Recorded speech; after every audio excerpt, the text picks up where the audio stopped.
સ્વસ્થ ભારત અભિયાન ભારત સરકાર દ્વારા શરૂ કરવામાં આવેલ એક રાષ્ટ્રવ્યાપી સફાઈ અભિયાન છે। આ અભિયાનની શરૂઆત મહાત્મા ગાંધીની 145મી જન્મ જયંતિ એટલે કે 2 ઓક્ટોબર 2014 ના દિવસે કરવામાં આવ્યું હતું। આ અભિયાનની શરૂઆત સમગ્ર ભારતમાં સફાઈના હેતુથી લાગુ કરવામાં આવ્યું હતું। આ અભિયાનની શરૂઆતમાં પ્રધાનમંત્રી દ્વારા લોકોને અપીલ કરવામાં આવી કે તેઓ પણ આ અભિયાનમાં જોડાય અને બીજાને પણ જોડે, જેથી કરીને આપણો દેશ સ્વચ્છ દેશ બની જાય।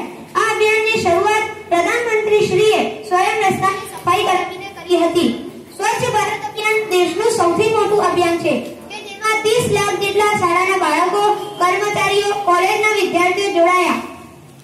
સ્વચ્છ ભારત યોજનાનો હેતુ એ છે કે ભારતના લોકો સાફ સફાઈને પોતાના જીવનમાં સામેલ કરે અને દેશને સ્વચ્છ બનાવે તે છે।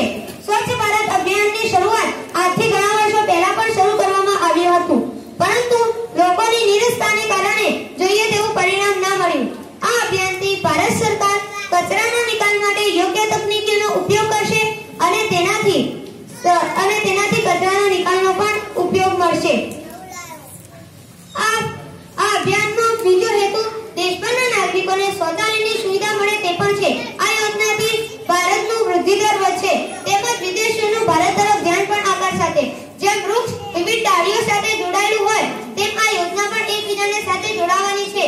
આ યોજનાનો મુખ્ય હેતુ દેશના નાગરિકો સ્વચ્છતા પ્રત્યે જાગૃત બને અને અન્યને પણ જાગૃત કરે, ત્યારે સાચા અર્થમાં ગાંધીજીનું સ્વચ્છ ભારતનું સપનું પૂરું થશે। સ્વચ્છ ભારત યોજનાનો હેતુ ગરીબી રેખાથી નીચે જીવતા લોકોને સ્વાસ્થ્ય સંબંધી જાણકારી આપી તેને જાળવવાના ઉપાયો જણાવવાનો છે। આ યોજનાથી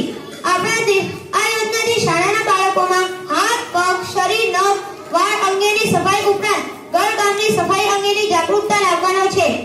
ગાંધીજીએ કહ્યું હતું કે સ્વતંત્ર કરતા સ્વચ્છતા વધુ જરૂરી છે, ત્યારે જ આ અભિયાન પૂરું થશે।